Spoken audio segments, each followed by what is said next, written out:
Go ahead. Hello, family. I'm Robert. I'm a real alcoholic. I'd like to welcome everyone to the Atlanta Stepper Society book study. Change your thinking, change your life. I think, if I'm not mistaken, we was away for 2 weeks, right? Right. Yeah. Wow. So let's open with I feel rusty. A little stiff. Yeah. Let's open with a moment of silence, followed by the serenity prayer. Serenity prayer. God, grant me serenity to accept the things I cannot change, the courage to change the things that I can, and the wisdom to know the difference. You know, even though we've been away, and we do put it on the YouTube, and it kind of goes all over the world, that people call, email, and want to know what's going on. You know, we had to explain that we had a storm. You know, and storms make me think about, if you ever heard of the butterfly effect. You know, if you can see a butterfly right outside, and just the flapping of the wings, everything is energy. The flappings of the wing can create a tornado in China. So other people can be on the other side of the world watching a butterfly fly, and we over here in a snowstorm. But that's the way nature is. That's the beauty of spirituality, the beauty of God. All right.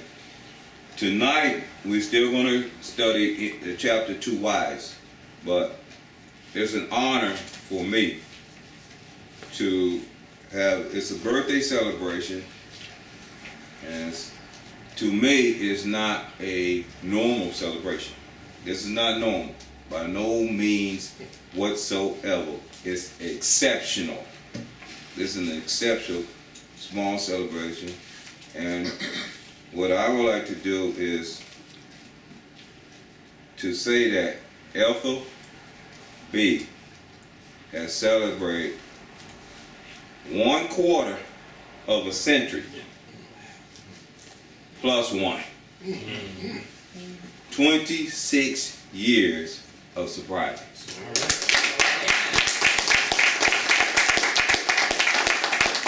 You know, when what's the name, Philip, the actor, when he passed away from, Philip Seymour Hoffman. You know, Hoffman from overdose. I got a lot of calls. You know, from my family and friends, and they were like giving me props and saying, wow, it's an exceptional that you stayed clean 22 years without taking a drink. See, they are aware of that because they were here when I was using. You know, but I feel that way about Ethel. 1/4 of a century clean plus one. That is nothing other than, that to me, that's beyond miracle. That's God in action. That's Jesus in action. That's how you do it. And with that, her husband, Charles, is going to present her chip. And I would like for Ethel to come up and Charles to come up and let him present his wife her chip.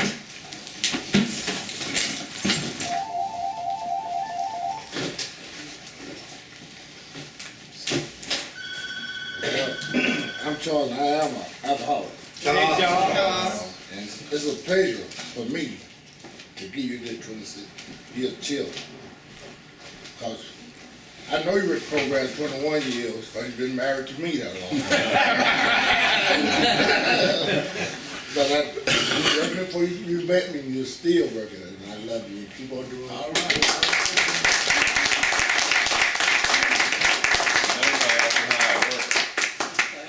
Hello, family. Sit down and take a book. My name is Ethel. I am a grateful recovering alcoholic. I'd like to thank the God of my understanding for being here today, and I'd like to thank each and every one of you for being here for me, because without you guys, it would be no me. Had they not introduced me to Alcoholics Anonymous, I would not know how to live. And I came here learning how to live. I came kicking and screaming, but I came and I learned that the first 3 steps is trusting God, 4 through 9 is cleaning house, just getting all this garbage outside of me. and 10, 11, and 12 is helping others. And I've been doing this for the last 26 years, one day at a time. And I'm constantly growing. You know, I constantly come to Big Book studies because it's almost like putting on a new pair of glasses. Every time I go through the Big Book, I see something different, something I've never seen before, something totally different from when I came here February 17, 1988, broken, scared, and didn't know what to do. So for that, you know, I'm grateful for everybody here. I'm grateful for the God of my understanding, and I'm definitely grateful for you, because you were the first Big Book study I ever came to. And when you walked us through that process, you know, and it had us do the 4th step, and then we had to get a sponsor and do the 5th step, I felt my light, the sunlight of the Spirit. And for that, you know, I am truly grateful. And I'm still coming 26 years later. Thank you. Thank you.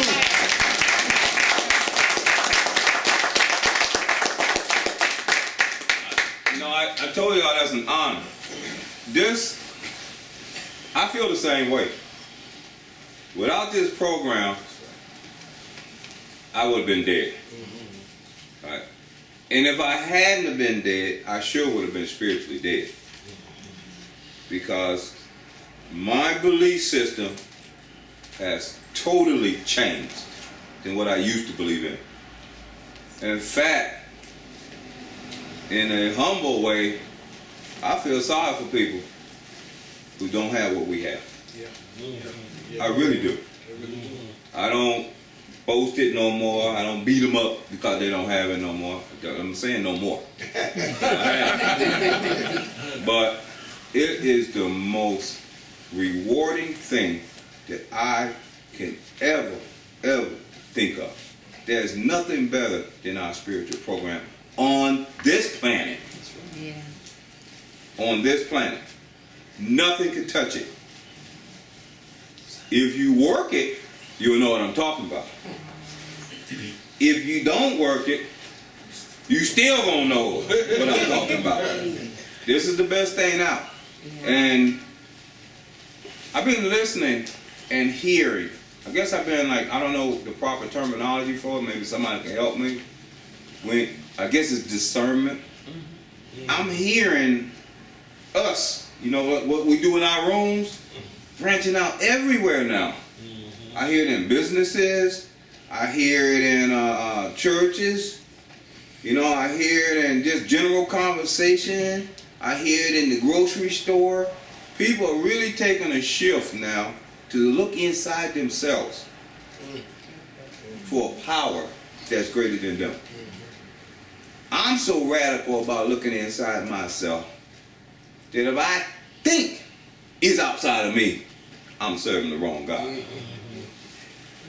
If I sometimes I look at that picture that I used to look at, and it's pathetic. That's how I feel. Our program teaches us that our higher power is in us. We have the power to change any problem. They say all problems. I can't change a problem in the problem. If I got a problem outside of me, I can't go outside and change that problem. I have to change it in my thinking, in my mind. I can almost go back in my mind and recreate the situation where the problem was wrong, fix it, and keep walking, and it automatically fixes itself on the outside. This is what everything gels. This is what these wives had to do. I'm going to prove it tonight. Even though they had alcoholic husbands, as soon as the wives had been through the process, who wrote this, you know, with the help of Bill Wilson, I got to put that out now. I didn't have that before. You know, they was telling the wives about the alcoholic husbands and how the pain and the problems they had. Then they shift gear on them. So they're like, yo, you really gonna have to work on yourself, even though you have an alcoholic. And they start explaining to them what they must do to work on themselves. And that's what the dilemma is. If you have a spouse or a significant other husband, wife, girlfriend, boyfriend, or friend, and you're an alcoholic, or you even in recovery, I take it to another level, and they're working on themselves, and you're not, they have a better chance of recovering than I would, or the person who's not. So our principles is for everybody. And that's the beauty of it. So what we're going to do tonight is go to page 108 at the top. And remember, this chapter is written, you know, I got to go back to what Ethel said. I have taught this chapter a lot of times. I kind of like felt that it was for women, the wives, and just skimmed through it. Never really took the time, meditated on it, prayed on it, and did the best job I could do. But this time I did. And I see so much. And I've been teaching the book for 20 years. I have seen so much this time around that I'm looking forward to doing it again. Because I missed a lot. It's a lot of good information in here. And we just kind of read through it because I didn't really think it, you know, applied. But I was wrong. There's a lot of good stuff in this one. All right, so we go to page 108, Paul, where it says, these are some questions which race through the mind of every woman. These are some of the questions which race through the mind of every woman who has an alcoholic husband. We hope this book has answered some of them.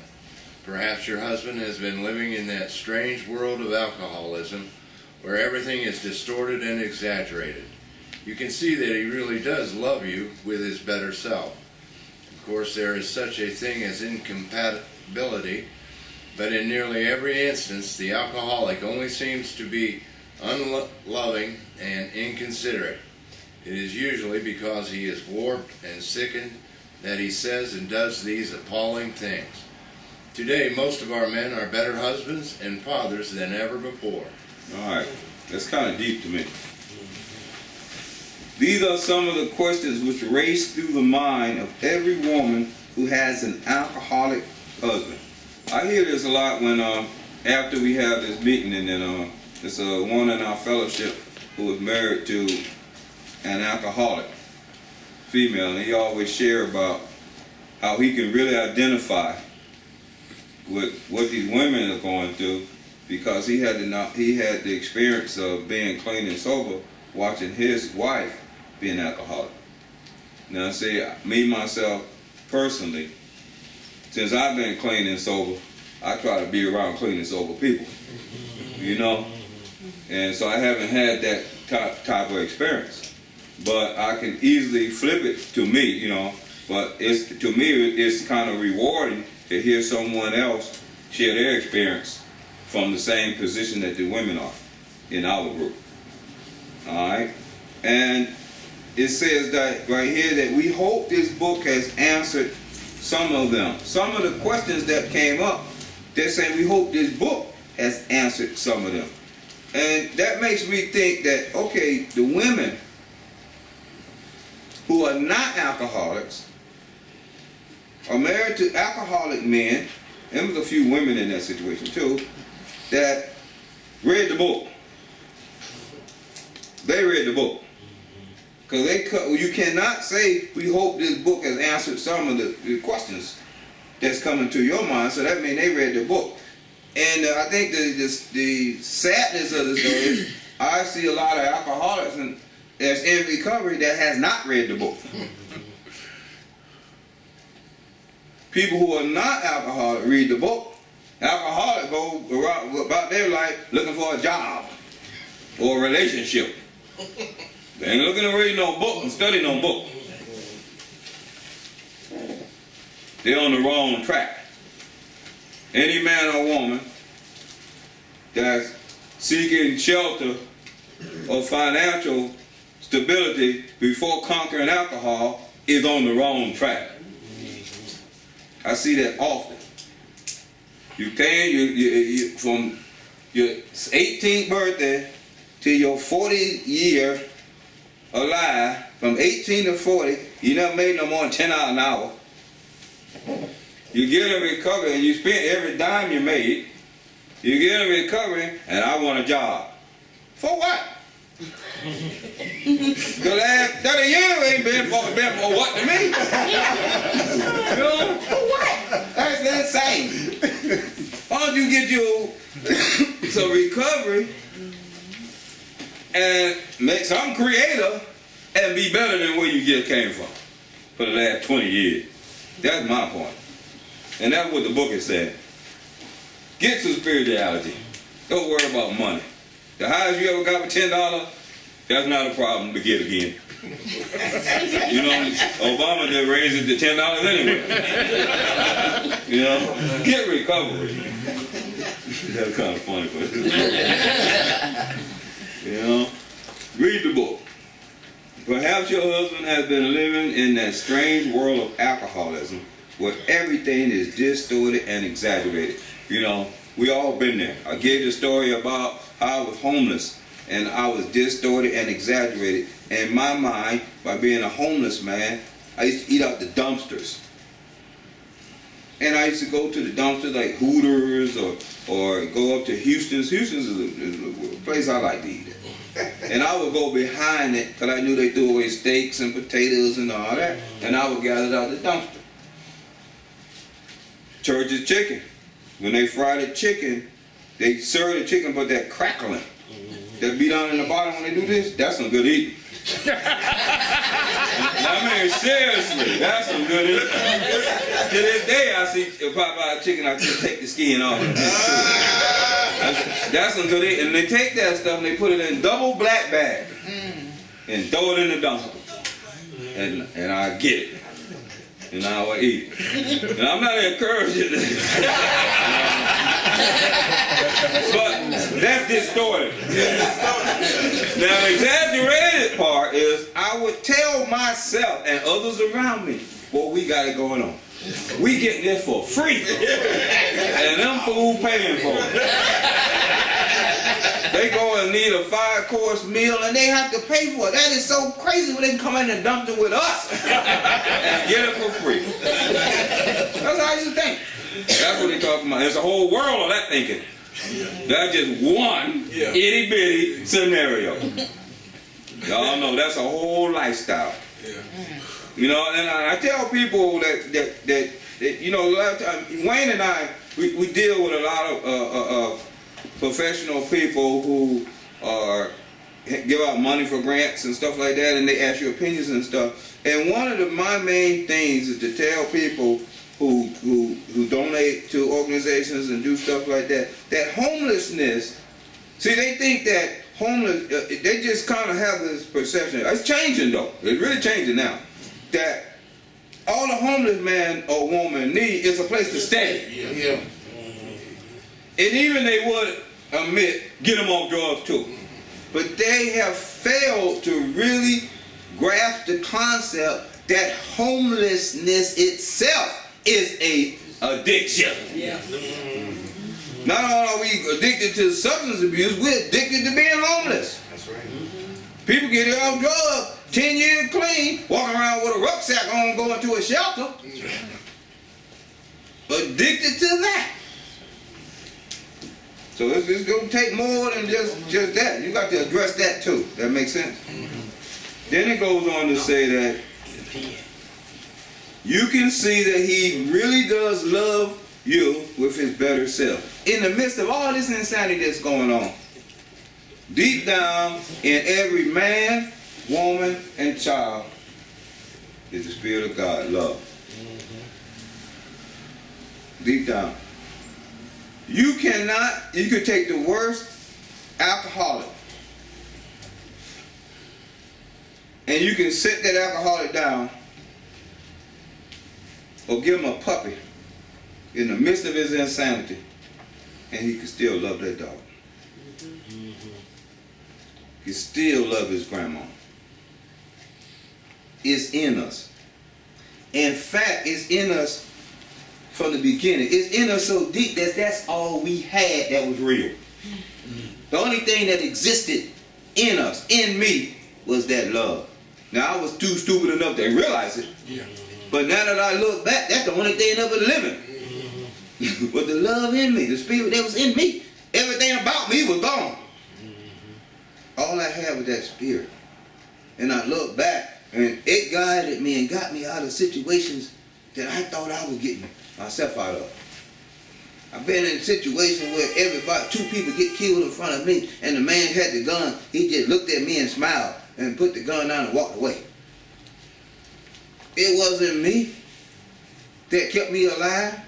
It was that love inside of me that can never die. That makes sense?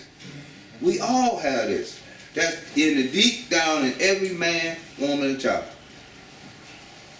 And these women saw that. They saw that. They said to themselves, you can see that he really does love you with his better self. Yeah.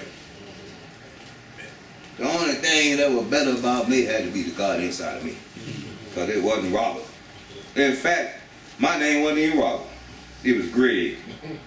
My name is Robert Gregory Barber. My father's name was Robert. All my life, from the time I was a kid, they didn't say Robert or Robert Jr. They called him Robert, and they called me by my middle name, Greg, short for Gregory. All the way up through high school and everything, all around my family, all through my addiction, it was Greg. The moment I came in recovery and got serious about recovery, I dropped the Greg and been Robert ever since. I didn't want no connection with Greg. So and people now, they look at it and they say, well, my family will come up here and they'll call upstairs and they say, is Greg there?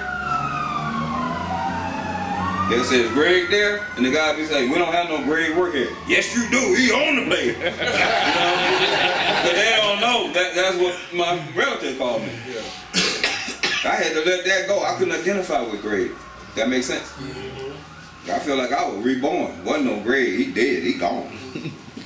Alright?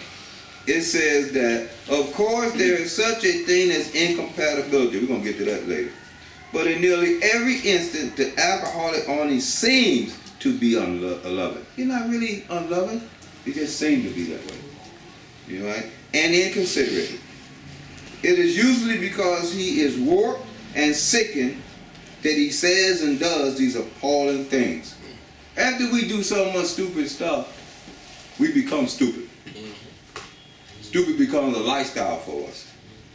I noticed that, and maybe this is not the place to say this, I do say it. Sometimes I meet inner city kids. It's probably all kids, because the media is out there, social media took over everything. But I have relatives that I know are very, very smart. But for some reason, and their peers, they see them dumbfounded themselves. Yeah. I see that. Yeah. Why are you acting like that? Yeah. You know, why you don't want to play dumb, mispronounce your words, wear your pants down to here, you know, don't tie your shoe. That's not how our family was raised. You just dumbfounded yourself. And I know it is because their academic level is high. In the 6th grade, I have a niece. She's probably a little older now. She is in middle school that reads in a 12th grade level, high school. Her reading classes, they would bus her to the high school for the classes and take her back to middle school. Walk around with orange hair, green hair, you know what I'm saying? Ebonics, speaking Ebonic. Yeah. It's crazy. Because she want to be with her peers, and that's how they act. But this child has to go over to another high school to take classes, go to school, get on the bus, because they can't have her in the high school because she's too young.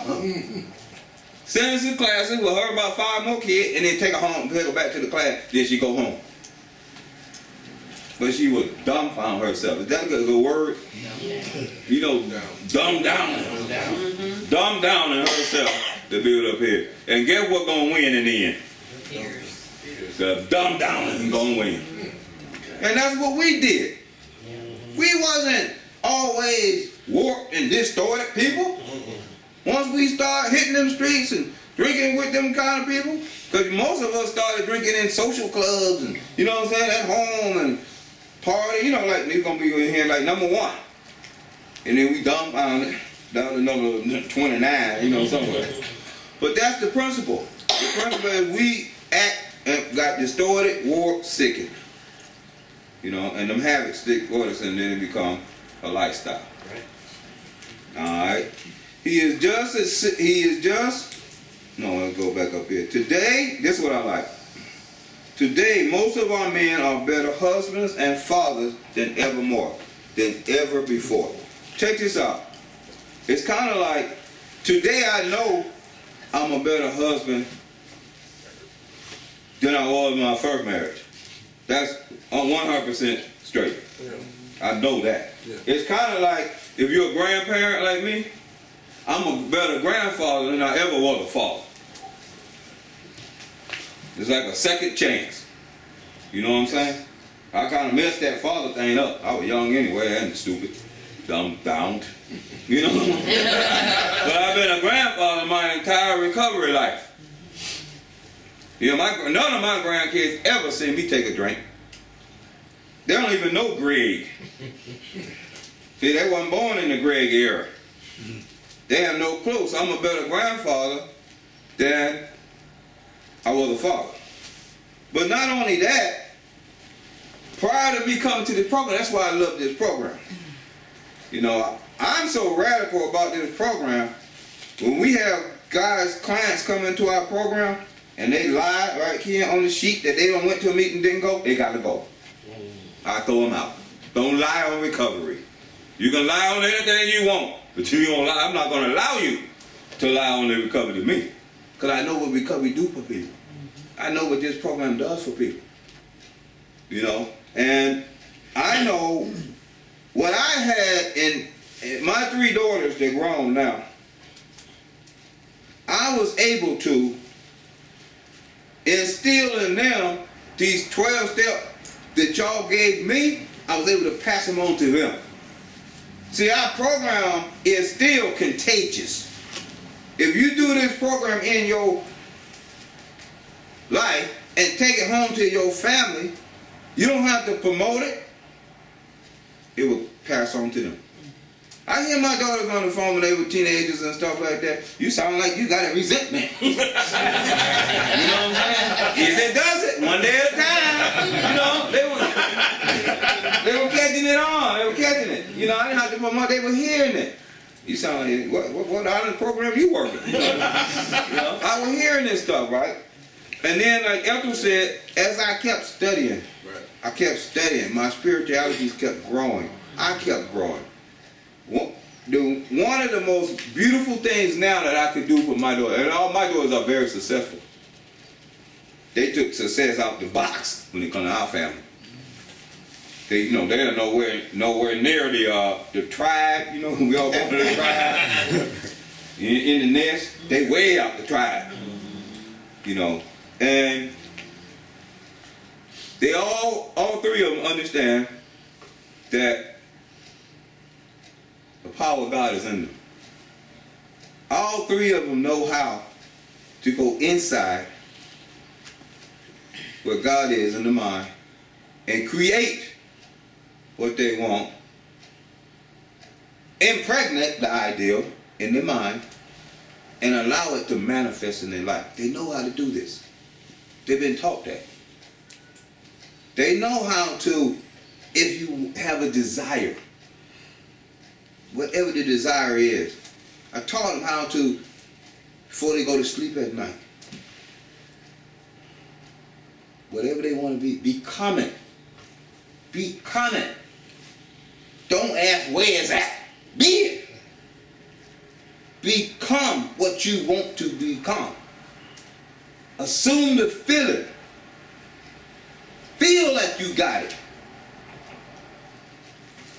When we say fake it till you make it, feel like you got it. Lock in on it. And if God's alive, it don't materialize. They know how to do it. Yeah, one of my daughters want to be a anesthetist, doctor. She was a nurse at Grady. I said, go into the operating room. Ask them, can you go in there? She'd go in there. She would smell and she'd hold the little instruments. At night, she would go to sleep, operating with, putting the mask on. She told me she would play like she was doing. They'd get up the next morning. Before she go to her duty station at the hospital, she'd run to the anesthetist place first. Walk through there. Then go to the real job. She never stopped in her mind that she was not a anesthetist. That's walking in faith. What you think she is today? Then she said, well, I don't want to be an anesthetist. I want to be a doctor. She called me last week. I got in medical school.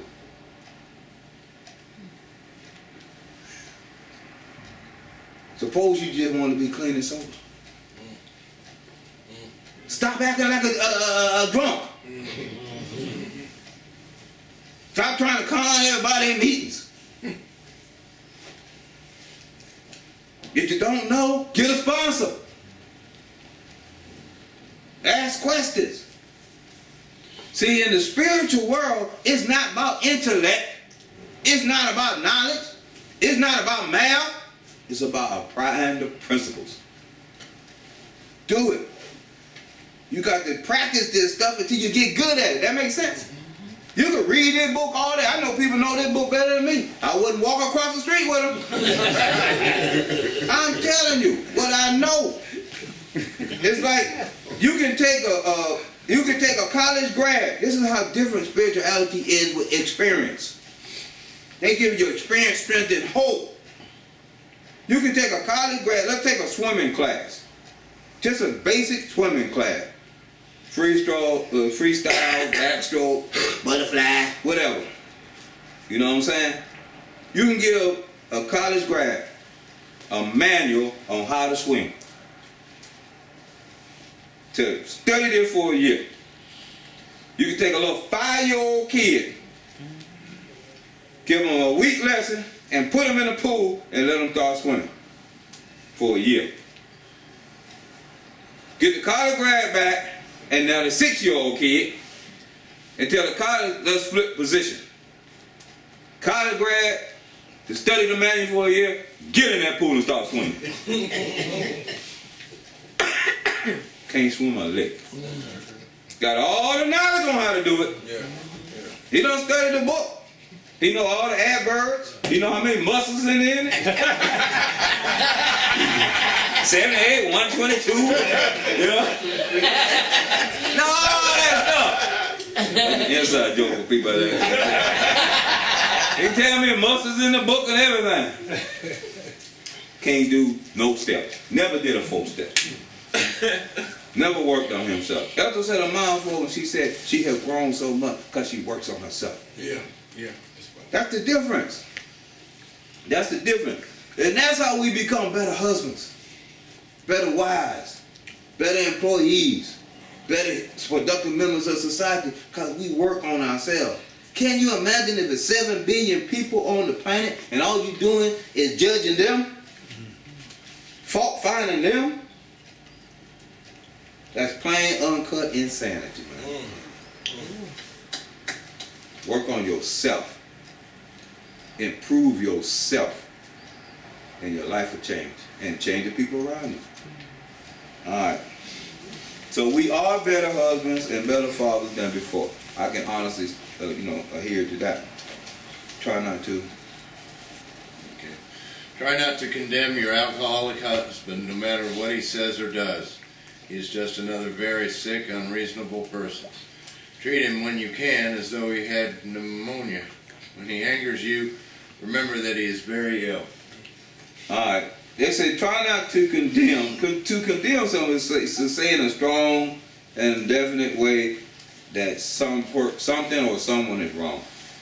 You condemn them, you put them down, you wrong, you this and that. And I know I'm guilty of that. When it comes to safety around this store, I don't know how to politely tell you that you're wrong. Because I look at the other people's lives that's been endangered. You know, we have some things around here that's 100% you have to do right. The parking lot out there, we block it off when it gets, the parking lot get full to allow people not to come in. You can't put the cones down on the ground and then walk away to use the bathroom. What about the oncoming traffic? They don't know the cones is out there. They turn in, the front end of their car is on our property, the tail end is in the street. Major collision. I don't know how to politely tell you, after I told you 10 times, not to do that. That's condemning. But I had most people who do that, they got pneumonia. I can honestly tell you that. I shouldn't have put a pneumonia case down there. You know? I'm saying pneumonia, but y'all know what I'm talking about. He's sick. Alright? When he angers you, remember that he is a very sick, ill person. Very ill. Now here's the deal. I think that takes us to another level of spirituality. Because deep down in every person is goodness, kindness. So I have to look beyond sometimes the defect that I see. Because the truth of the matter is, in order for me to identify what kind of defect he got, I got it too. In order for me to point the finger at what I see wrong in you, I can tell you what's wrong with you, because I can always just turn my back and tell you what's wrong with me, and it's the same defect. Anytime I judge someone or put someone down, I'm putting myself down. That's what I'm doing. I'm putting me down.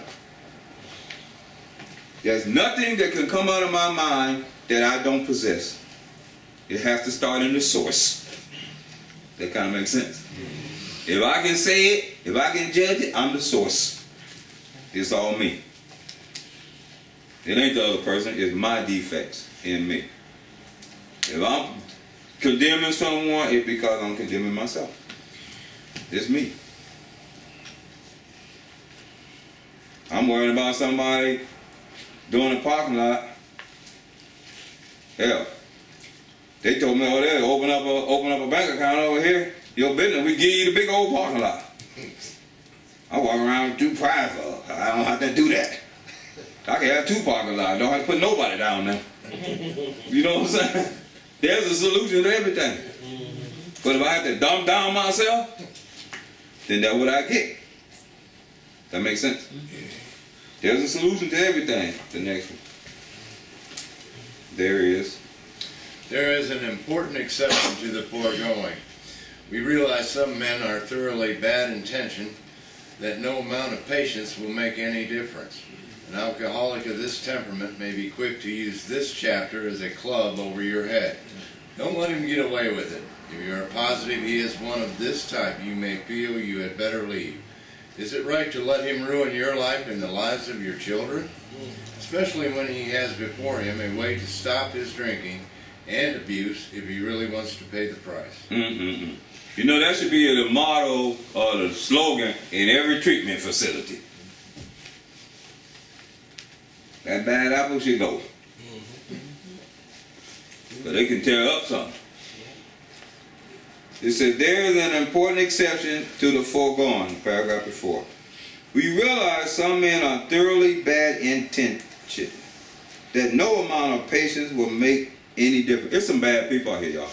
At the bottom line, there's some bad people. My sponsor taught me that. When I first came into recovery, I generally thought that all of us was in the same. Same boat, everybody the same. We all trying to recover together, and you know, we all together.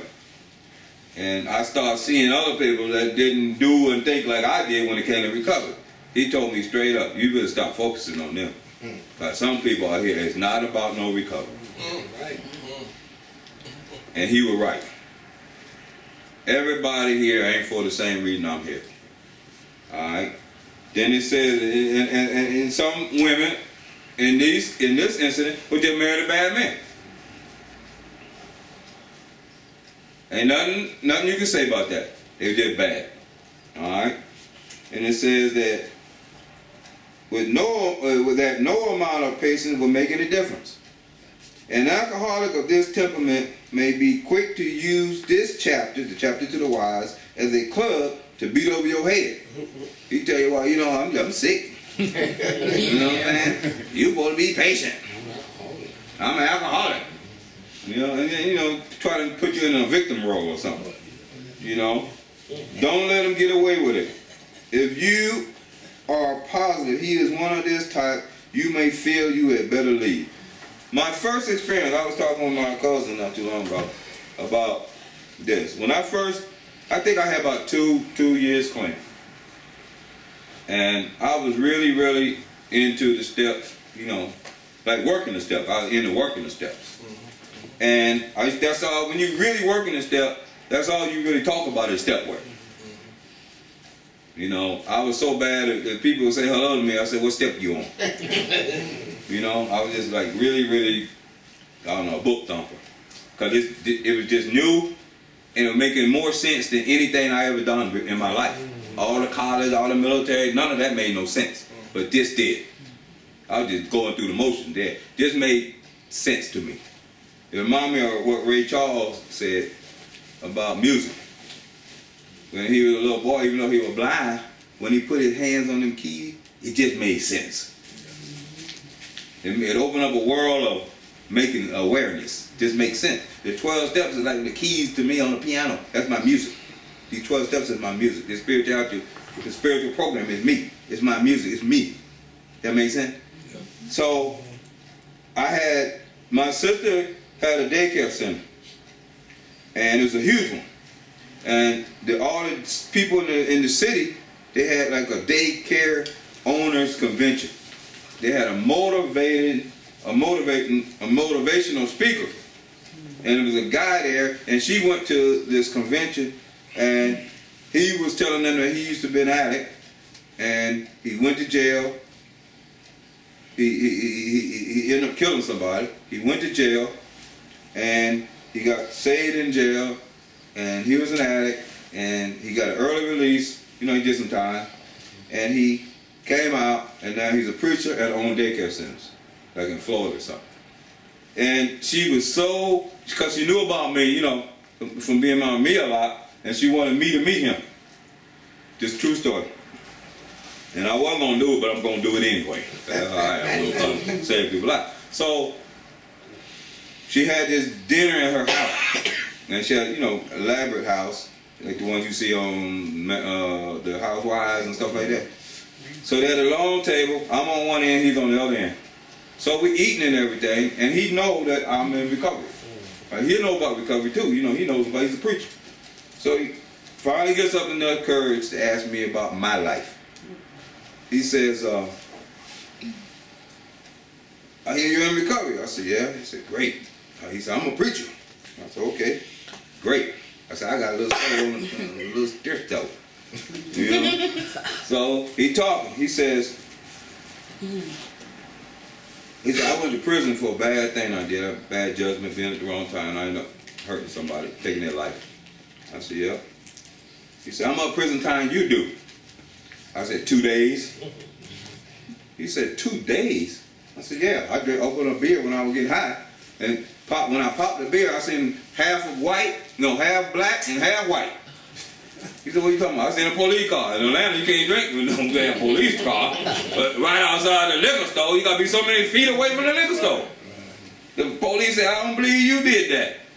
He rolled me around in his car while he doing his runs all day long, and then took me to the jail. I thought he was going to let me go.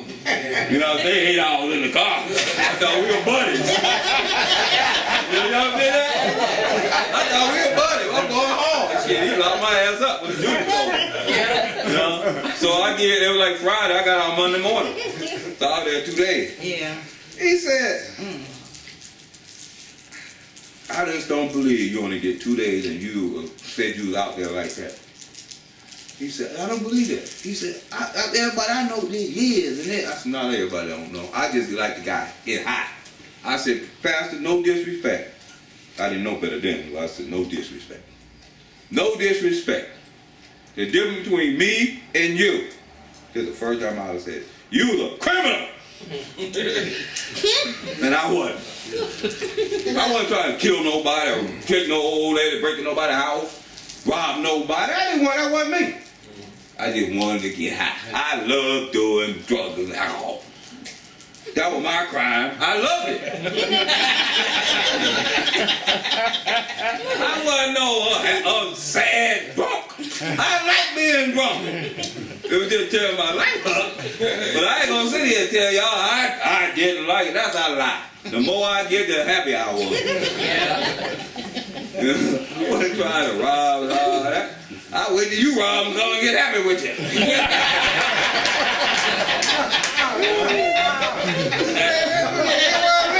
I wasn't a criminal. Now, my point is, I'm not knocking nobody, but all of them wasn't that, y'all. There's a lot of people who just want to get high. And we did some stupid stuff and made bad decisions, but that wasn't me. So I say that because I see a lot of people coming in here thinking you got to be like everybody else. No, you don't. Work on yourself. If you got somebody and you're on a buddy system and he ain't right with you, you need to go and tell the people, this guy is not right with me. I don't go along with what he's trying to pull me into these traps. You know, if somebody try to lead you astray and trying to get you to do something stupid, don't do it. Take the consequence. Go home. Go back to the treatment center and say, yo, he's trying to do this. I know we're supposed to be here. You don't have to dumb down yourself. You're supposed to be trying to get up in life, not stay dumbed down. So I didn't want to say that everybody wasn't criminals. There's a lot of criminals, but everybody wasn't. And now they looking back, I think most people, I don't even know we all were criminals. I think we just did petty stuff. Because I see people regularly, it's nothing but petty that.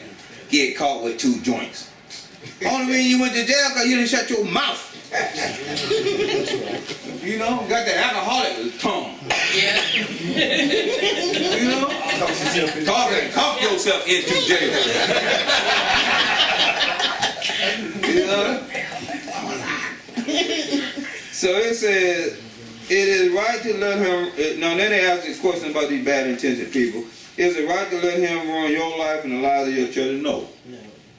Especially when he has before him a way to stop his drinking and abuse if he really wants to pay the price. In the books, it says a price has to be paid. And it means the destruction of self-centeredness. We have recovery. We have meetings. We have sponsors. We have treatment centers. But are you still going to be selfish? I find more people for being selfish instead of reduce or destroy. They don't even say reduce. Destroy self-centeredness. You can't be selfish out here and be in recovery. The two don't go together. And I'm not talking about in a selfish way, just giving and helping. I'm talking about your thinking, your way of life. You know what I'm trying to say? Being inconsiderate. You know you told them you're going to be home at 7 o'clock. Why is it 11:30? I was hanging out at the Highland Clubhouse. That's a lie. You know what I'm trying to say? You know where you were. And the other one know where you were too. And the one you lying to know where you were. So that kind of behavior you got to change. You got to stop that stuff. Alright? A price had to be paid. That means the destruction of self-centeredness. Alright, Paul. The problem with which you struggle usually falls within one of 4 categories. Number 1, your husband may be only a heavy drinker. His drinking may be constant, or it may be heavy only on certain occasions. Perhaps he spends too much money for liquor. It may be slowing him up mentally and physically, but he does not see it. Sometimes he is a source of embarrassment to you and his friends. He is positive he can handle his liquor, that it does him no harm, that drinking is necessary in his business. He would probably be insulted if he were called an alcoholic. This world is full of people like him. Some will moderate or stop altogether, and some will not. Of those who keep on, a good number will become true alcoholics after a while. All right, they're going to go through 4 types of 4 problems. with the struggles of alcoholics. And what I suggest is, and what I do, I put myself into each one of these problems. You know, I had to live it. I had to make it believe. I had to find myself in it, and I'm going to attempt to do that right now. It says, your husband may be only a heavy drinker. His drinking may be constant, or it may be heavy only on certain occasions. That's certainly how I started out. I never started out as a kind of weak drinker, teetotaler, you know, just easy going. When first time I got drunk, that's what I was looking for every time. Now, I'm not saying I did that every week. If it was a month later, once I started, I was looking for that drunkenness. It was something about being drunk that I just loved. You know, it didn't make no sense. Right out the door, 13 years old, it made no sense to drink just to be drinking. I had to get that effect. And then I tried to control the effect, but I had to be in that zone, or it didn't make no sense. All right? Perhaps he spent too much money for liquor. Every alcohol do that. Now, when it comes to money, that problem is still a struggle, even in recovery. One of my early years of recovery, I know Ken was here, Charles, I know James was here. I had a money problem with tennis shoes. I really did, y'all. I used to buy tennis shoes on my credit card. I had a $5,000 credit card. It was maxed out to Foot Locker. Every new tennis shoe came out, I bought. My nephew was crisscross. We wore the same size shoe. Nike and these companies would bring the big box trucks up with shoes for him to, you know, walk around in. Promotion. I had 30, 40 pairs of them. I was buying so many shoes, tennises, that the UPS man, the FedEx man, knew my name. They would walk up here or walk into my house. Hey, Rob, here's another pair of shoes. They knew me casually, like we were friends. Foot Locker got used to it. They wouldn't even send it to the store. They had my credit card. They mailed me the new pair. I didn't have to go in to get them. They sent them right from the factory to me. I knew it was out of hand. Sometimes I feel guilty about it. I'm telling y'all, this is a recovery. Sometimes I feel guilty about it, and I will load up a car full of them and take them and pass them out to the kids. Pass them out. I stopped giving them people in recovery because every time I gave them a pair of tennis shoes, they relapsed. I stopped that. I said, I didn't give out no more. This is perfect. Give out no more tennis shoes.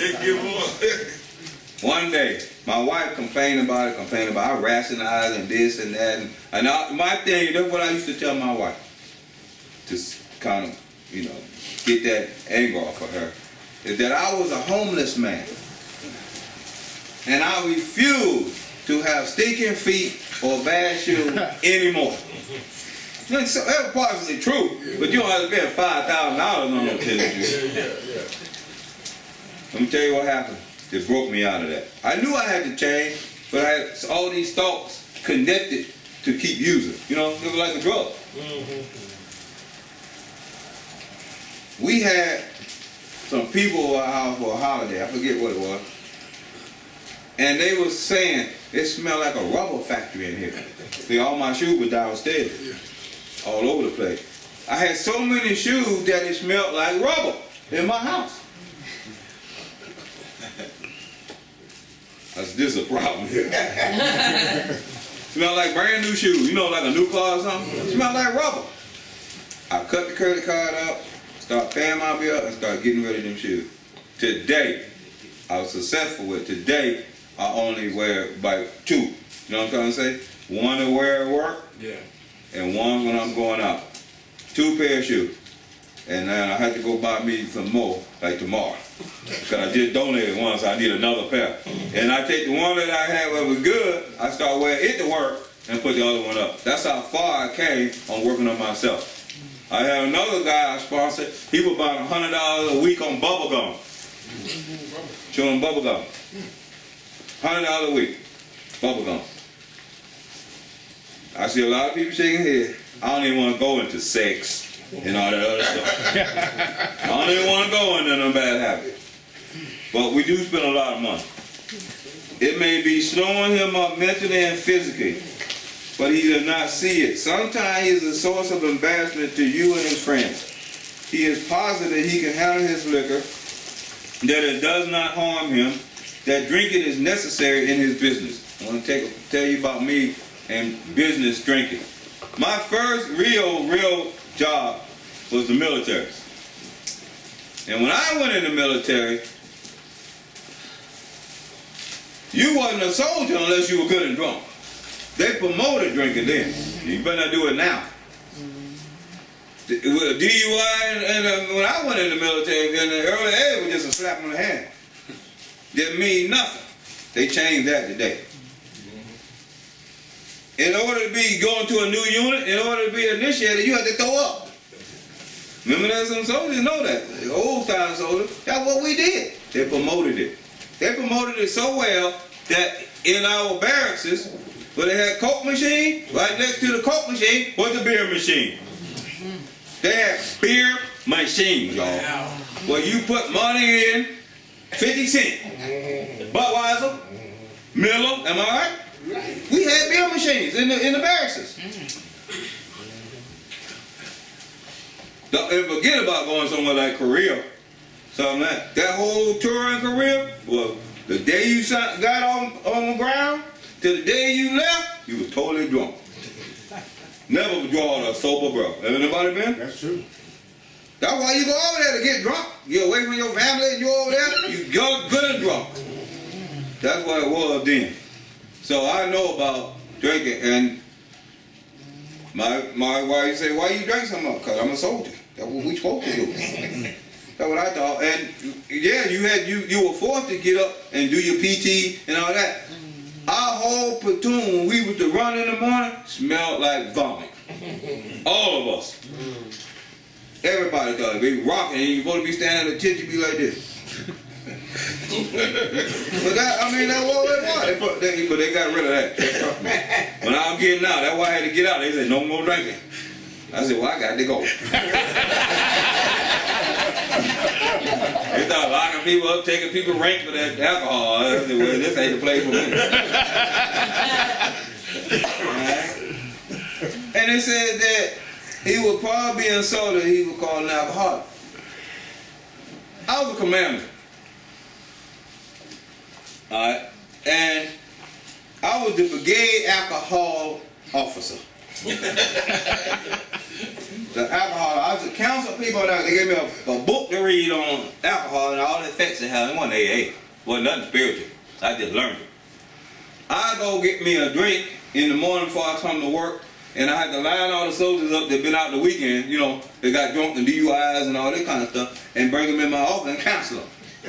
Right at my desk on both sides was a fifth. One go on, I take a drink. I'm not an alcoholic. They are.